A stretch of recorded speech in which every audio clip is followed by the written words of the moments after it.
and I gave them food and shelter when they didn't have it. Not saying they couldn't get it, but they know the situations that they were in. You know what I mean? As school kids. So they were in school, they got kicked out, you said? Both of them got kicked out. Both of them got kicked out, and you gave them food and shelter. How did you have money for food and shelter? I learned how to do it. What the f*** you talking about, man? They came live with me in the projects in my grandmother's house. In your grandmother's house? Oh, but she was gone.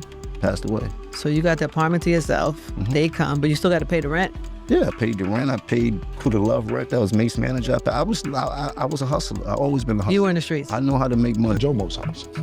I heard the new shit you did. Yo, you want to come through? Come through. So yeah, I would bring some bitches over there to sometime.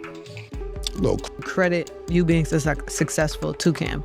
I credit a lot to Cam, but I also credit a lot to us because behind closed doors, it was us that put him in that position. You begged us. You are a fan, nigga.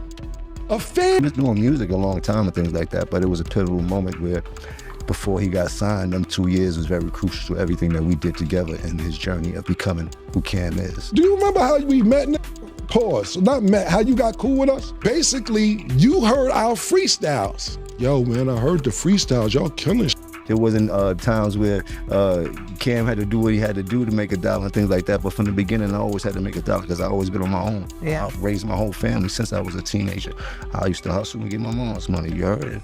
My first job in this thing was a hype man for Cam. You know what I mean? But I started as Cam partner. We came in this mission wholeheartedly. I knew what my job was. He knew what his job was. What was your job? My job was to make sure nothing happened to that man while he was trying to be successful, because I knew that if he'd be successful, then he would turn around and make him successful. And that's exactly what happened. You was not there, man. You wasn't there. You were fanned out and you begged niggas to come to your house after you heard all these mixtapes. That's how you got in. I'm extremely happy today. I'm extremely happy of what I've accomplished, who I've become, what I've overcame, what I have the ability to do. Mase actually taught you how to rap, literally. He taught you how to rap. Mase taught me how to rap. You say it. Whenever I do my interviews, I'm very real with myself. You know what I mean? Like, I know the whole playing field. We taught you how to rap, how you ran the whole organization. People get this picture painted like I'm from the real bottom with nothing. I've been traveling on the train since I've been 8 and 9. I've been telling people this for years. Like, I'm a real anomaly. Like, I'm different in New York City. I was a man long before I was supposed to be a man. Get out of here. How you made Diplomat? Yeah, you ain't make none of this stuff. You was a fan. So you gonna sit around and act like you been around all this Harlem shit and everything. You ever see somebody from Harlem try to act like they from Harlem so bad that you gotta keep saying, I'm from Harlem? From Harlem know who's from Harlem. You don't have to keep saying you from Harlem. What you think Cam gonna do? You think he just gonna sit there and you think he gonna, and Jim, basically Jim rhymed first. You know what I mean? Well, actually Cam and 50 said what they was talking about what they said. Jim heard that. He came back and said that. Now motherfucking Cam, what you think Cam gonna do? Cam is a lyricist. He's gonna make you feel any type of stupidity way that's possible. Basically, he's gonna say shit and basically kick you in your nuts. You know what I mean? He's gonna rip your heart out. Remember the old school when they was doing electric boogie and they grabbed the nigga by the heart, pulled the heart, they just had it in their head, bit the shit through it, stomped on the shit. That's what you gonna hear. It's basically they was going back and forth. After that, like I said, it went to the money. That's the whole point of the situation. Yeah, he gonna say Jim is from the Bronx. Everybody else on the side, your group of niggas, be like, yeah, and all the peanut, he's a peanut gallery. They gonna make up all this shit to make sure to turn the peanuts into peanut butter and whip it into something else to make it all a whole bunch of different shit. Then my niggas is gonna talk about your feet and all that. You know what I'm saying? Like, so, just to, like, that's everybody who's from Harlem got some family in the Bronx. Everybody who got some family in the Bronx got family in Harlem. Yeah, Jim is from the Bronx and he came to Harlem. You know what I'm saying? But the thing about it is, you gotta understand the war. Like, Jim it's like battling. It's like rap. Like motherfucking rap. Jim, whatever, but they wasn't. They was on platforms. Jim said what he said. Jim, I think what he said, something about inviting him to his, so he said, he said, they on my dick, right? That's something that's serious. Like, you hear that, you like, ooh, it's like Jim caught a ball. Oh, Do you consider Jim a Harlem guy or no? Jim basically was with Killer for a minute. You know what I'm saying? Cam already, you gotta understand, Jim had family in 1199 and Cam had family in 1199, and they both had family members over there. So that's how that connection went on, as far as, cause Bloodshed and everybody was over there. So that was the connection with that, as far as being First Avenue. First Avenue, they built up these condos called 1199, and Cam had family over there and Jim had family over there. So when Cam and Digger and Bloodshed was rocking, that was how Jim was able to make that connection, because Cam was going to First Ave and Jim had family on First Ave. You know what I'm saying? At a real young age. We was teenagers though, 14, 15, 16, somewhere in that area. You know what I'm saying? You know, is the rapping popping yet? Is, you know what I'm saying, Mase and all that going on yet, or are they still coming up? I'm not gonna sit here and do a discography, my brother. It's a little bit too much for me. And you ain't pay enough for that. So if you got some other questions you wanna ask, or you can erase all this and I can send you your money back. Either or.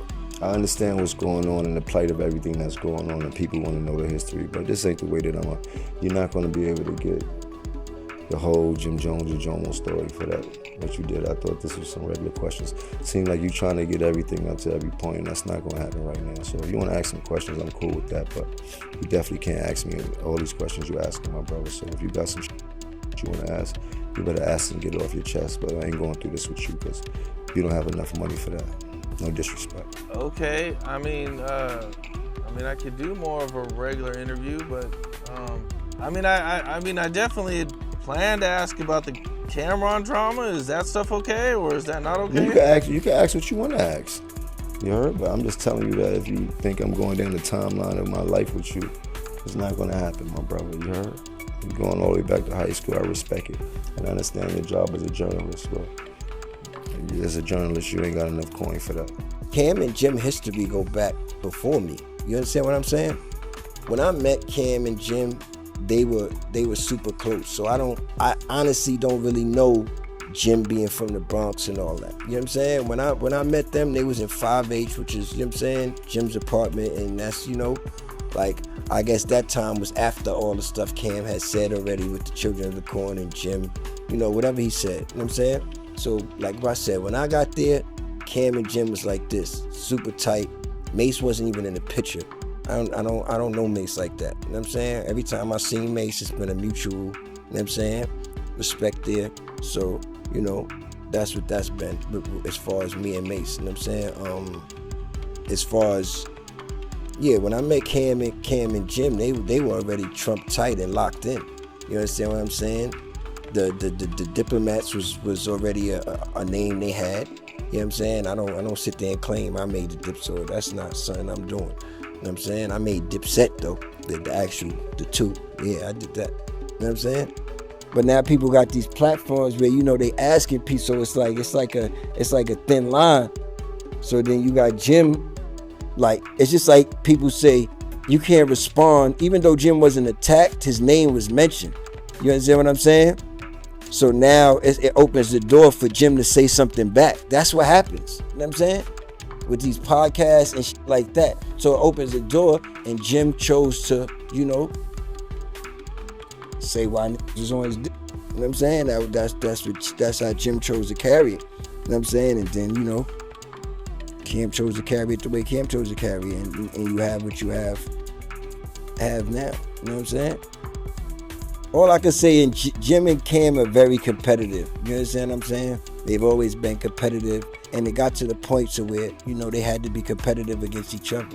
I really looked at podcasts the other day. I was watching a bunch of podcasts. I'm like, it's crazy how all these old stories are getting everybody into so much trouble.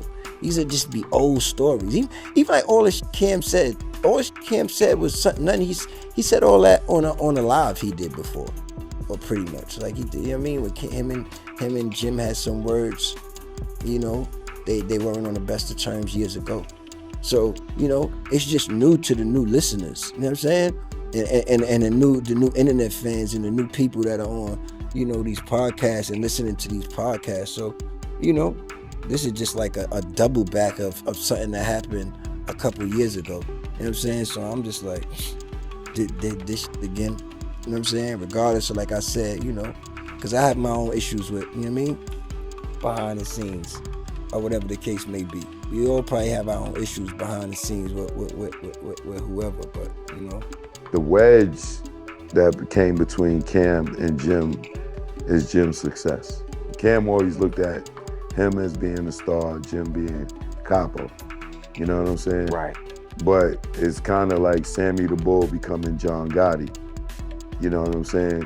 Gotti's probably gonna feel a little way if Sammy becomes the main man. You know what I'm saying? And in that situation, that's what it is. Jim started to grow as an artist. And as he started to grow as an artist, he started moving from standing behind Cam to he started standing next to Cam. And then it got to a point where he stood in front of Cam. Mm-hmm. And Cam was looking him over his shoulder like, yo, what you doing? And then that built the animosity. And by the time Ballin' hit, Cam had a gang of animosity and internal hatred. And I know because I seen it, I was there. He was under the wing. Jim was the muscle. You get what I'm saying? Jim he's Cam's partner. But he's taking a step back to play the muscle. I felt like he was a fucking hater because like I felt like he was supposed to be happy for Jim.